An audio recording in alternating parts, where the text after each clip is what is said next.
Bismillahirrahmanirrahim.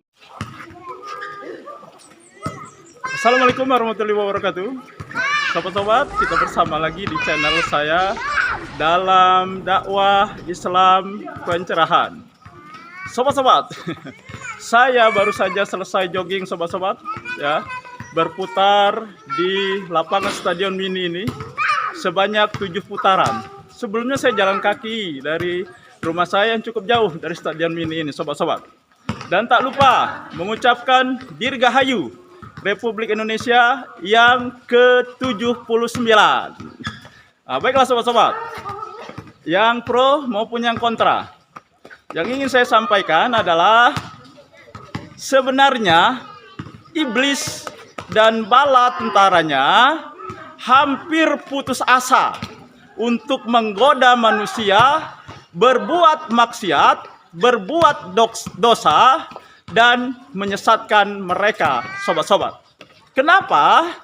Karena ketika manusia itu menyadari kesalahannya, menyadari perbuatan dosa dan maksiatnya, ingat dengan Allah, mereka minta ampun dan bertobat. Allah pun mengampuni dan menerima tobat mereka, sobat-sobat.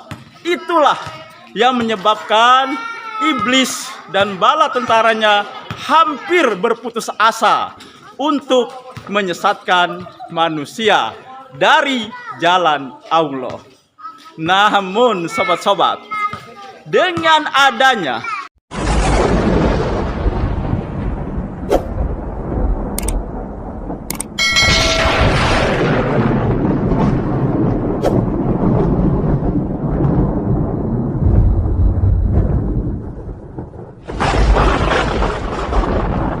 manusia yang melakukan amalan-amalan bid'ah, amalan yang menyelisihi sunnah Rasulullah, maka harapan baru kembali muncul dari iblis dan bala tentaranya untuk menyesatkan umat manusia.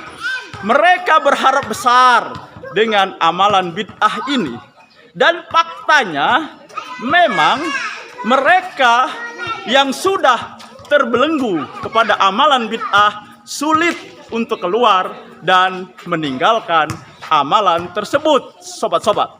Karena bid'ah ini baik, bid'ah ini menyerupai syariat.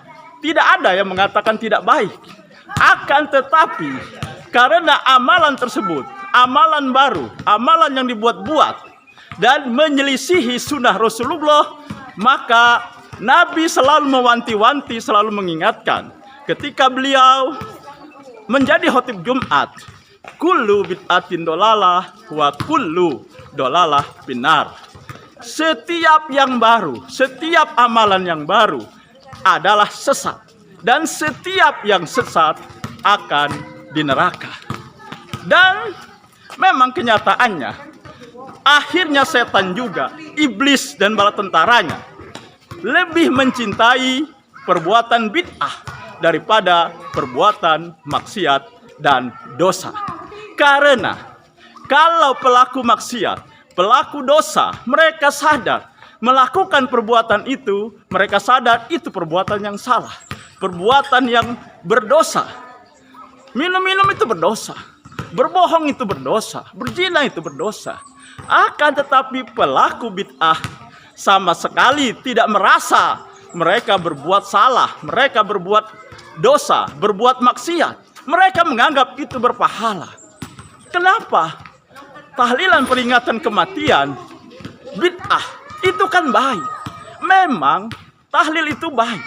Akan tetapi Rasulullah menyunahkan tahlil itu dibacakan ketika orang akan meninggal, ketika sakratul maut, maka dituntun dengan kalimat la ilaha illallah, bukan setelah dia mati, tetapi sebelum mati. Karena barang siapa di akhir hayatnya lisannya mengucapkan la ilaha illallah, maka dia dijamin masuk surga, sobat-sobat. Maka Nabi mengatakan, lakinu mautakum La ilaha illallah. Tuntun, ajari orang-orang yang akan mati, yang sakaratul maut di antara kamu dengan ucapan la ilaha illallah. Nah, jadi punya harapan baru, punya senjata baru yang ampuh, yang dahsyat, dan yang terserang tidak menyadari bahwa dia sudah tersesat dari jalan Allah. Memang ada juga mereka yang terbelenggu pada amalan bid'ah bahkan 40 tahun. Seperti misalnya Kiai siapa itu ya? Saya agak lupa sobat-sobat. Saya pernah buat kontennya. Jadi Kiai ini sudah 40 tahun tenggelam dalam amalan TBC, amalan tahayul bid'ah dan hurafat. Akan tetapi akhirnya beliau mendapat hidayah dan hijrah kepada dakwah kembali kepada Al-Quran dan Sunnah Nabi. Tetapi sebagian besar pelaku bid'ah ngeyel. Karena apa? Karena bagi mereka beragama tidak perlu dalil, tidak perlu dari Al-Quran dan Sunnah Nabi. Cukup dalilnya adalah kiai mereka sendiri. Akhirnya mereka taklid buta. Padahal yang namanya kiai, yang namanya ulama itu tetap manusia. Setiap manusia pasti ada kesalahan, ada kealfaan, dan punya interest pribadi. Rasulullah saja ya dimaksumkan oleh Allah, dijaga dari kesalahan. Bukan Rasulullah tidak pernah berbuat salah. Rasulullah pernah berbuat salah ketika dia menghalalkan madu, mengharamkan madu. Karena ketika dia habis bermalam di rumah istrinya yang bernama Zainab, ya, Zainab ini sering menyediakan madu. Kemudian pagi hari kembali ke rumah Aisyah. Dan Aisyah membawi aroma madu dari mulut Rasulullah. Aisyah cemburu. Aisyah gusar. Nah, ini perilaku yang wajar kepada setiap manusia, siapapun dia.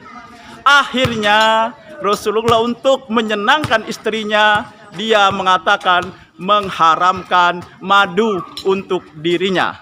Langsung turun firman Allah di surat At-Tahrim yang mengatakan, jangan engkau haramkan sesuatu yang sudah kuhalalkan demi menyenangkan istrimu. Jadi Rasulullah dimaksumkan ketika berbuat salah, maka Allah langsung mengingatkan. Tetapi siapa yang akan mengingatkan ulama, yang akan mengingatkan para habib, para ustadz, para gus, karena mereka merasa ilmunya sudah tinggi, apalagi pengikutnya banyak. Mereka mungkin takut ditinggalkan pengikutnya. Tetapi bagi kita yang landasan kita, pedoman kita adalah Al-Quran dan Sunnah Nabi, sesuai dengan firman Allah di surat An-Nisa ayat 59. A'udzubillahi minasyaitonirrajim. Ya ayyuhallazina amanu atiullaha wa atiur rasul wa ulil amri minkum. Fa in tanaza'tum fi syai'in farudduhu ilallahi wa rasuli in kuntum tu'minuna billah wal yaumil akhir. Wahai orang-orang yang beriman, taati Allah, taati Rasul dan pemimpin di antara kamu. Maka jika kamu berbeda pendapat, kembalikanlah kepada Allah dan Rasulnya. Jika kamu benar-benar beriman kepada Allah dan hari akhir. Ati'ullah wa ati'ur rasul wa ulil amri minkum. Kata taat ketika pada ulil amri, kepada pemimpin itu hilang. Artinya ketaatan kita kepada pemimpin selama pemimpin tersebut taat sejalan dengan Allah dan Rasulnya.